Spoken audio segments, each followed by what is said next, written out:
Before we write a single line of SQL, we should have a good idea of exactly what we want to do with our database and what our database should look like by the time we've finished creating it.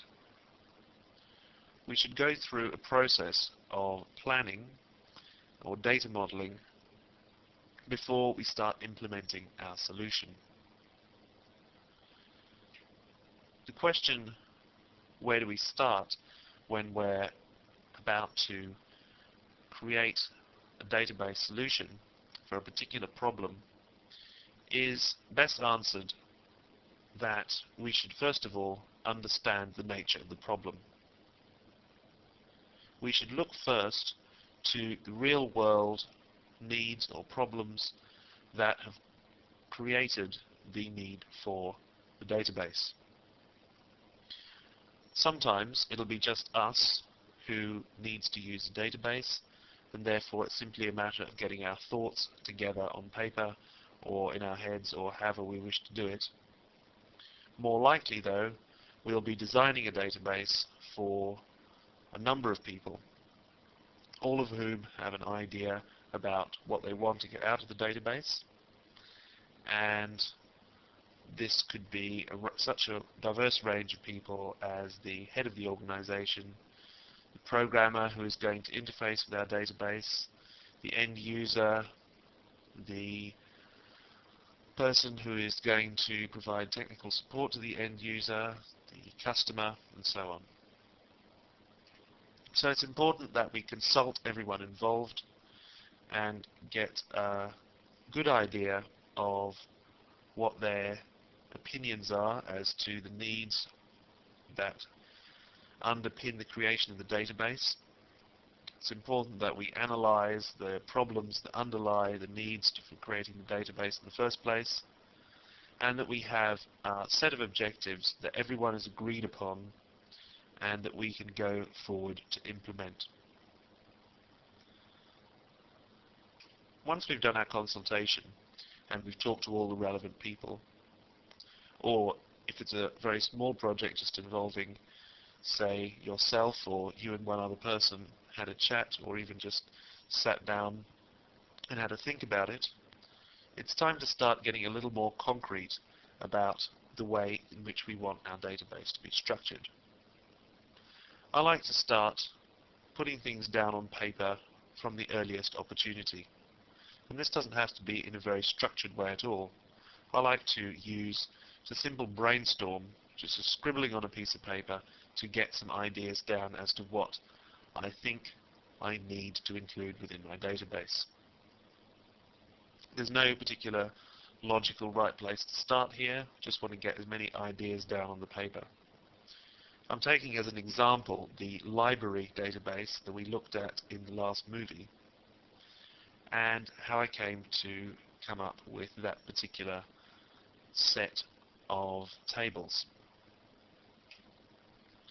I knew that I wanted to center the library database around the books that contained within it, so I wrote the word book on a piece of paper, and then I simply drew lines out from that central point with all the other relevant elements I thought should be present within the database. Of course, this is going to be a very scrappy process, one which you may bring up at least as many questions as the answers. That's the whole idea behind a brainstorm. You may find that you add elements which you later realize that you don't need to include at all.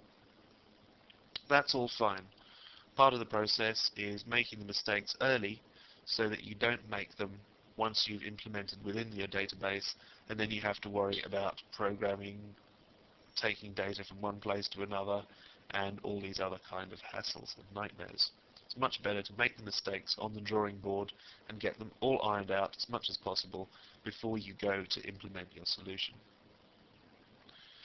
After we've got a general idea of the kind of things that we want to be doing in a brainstorm or however you like to do it, it's a good idea to map out the concept behind whatever application you're using for your database, or for your database structure for that matter. You may need to create a few of these to make concrete some of the ideas of what you're wanting to do with your database system.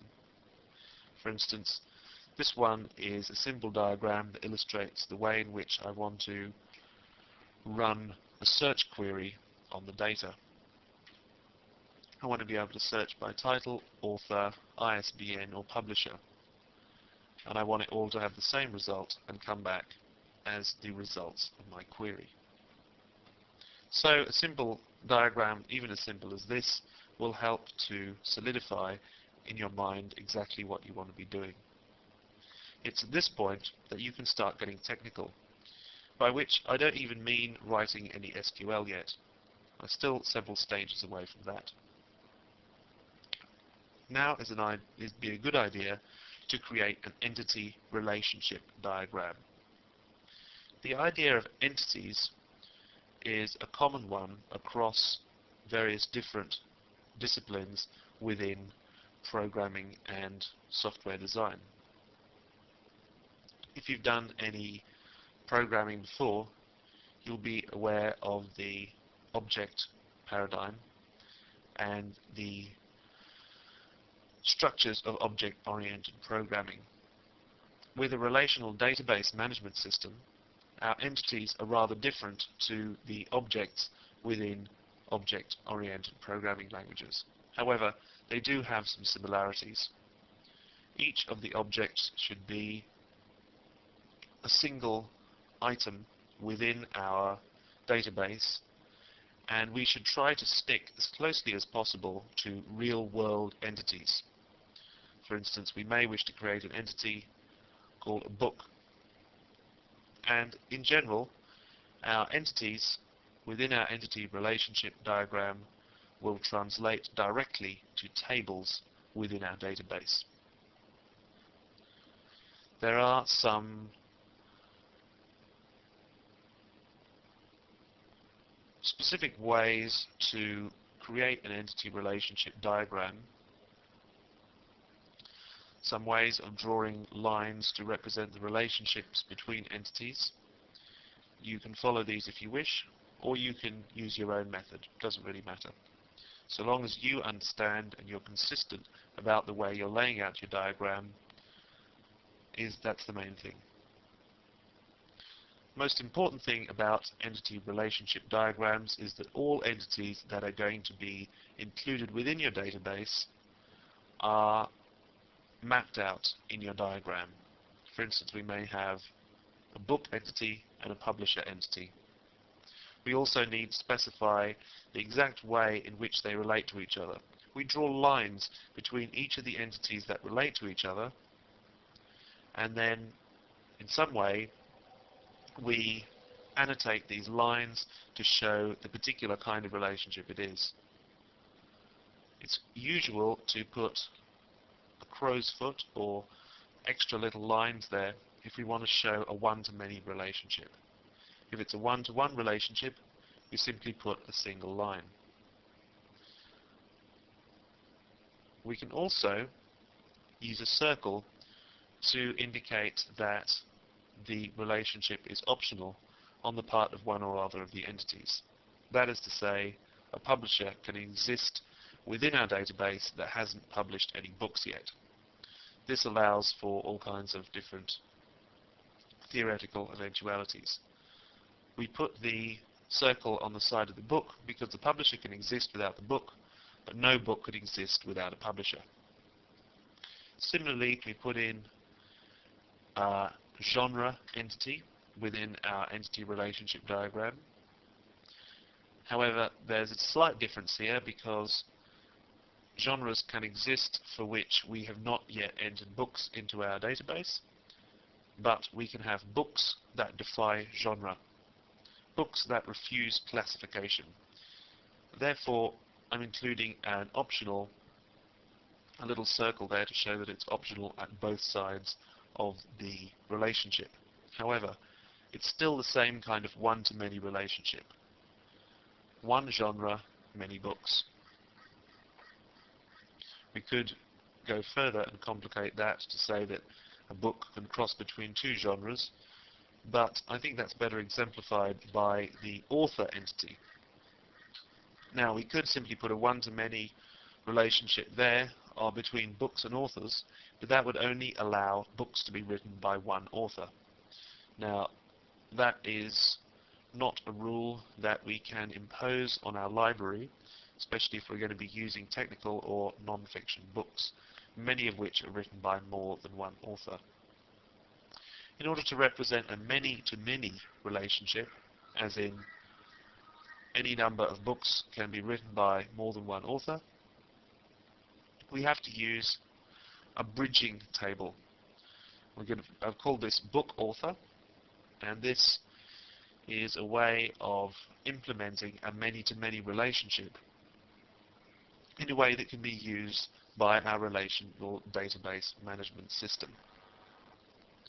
If you take a look at the SQL schema that is included in the source folder on this CD, you'll be able to find the particular tables that are included within this database. Finally, once you've made your entity relationship diagram and you're happy with the way it looks, then you can start to draw up your SQL schema. You'll find that as you implement each of these steps, as you draw out more and more technical diagrams and finally create the SQL, you'll find that you'll be constantly refining as you go. So you may draw up a first initial draft of your SQL schema, and then you may find that you will refine it, create different tables, alter the structure of your database, and so on. This briefly sums up the process by which we get from the conceptual point of the process to the actualizing of the database. In the next movie, we're going to look at normalization.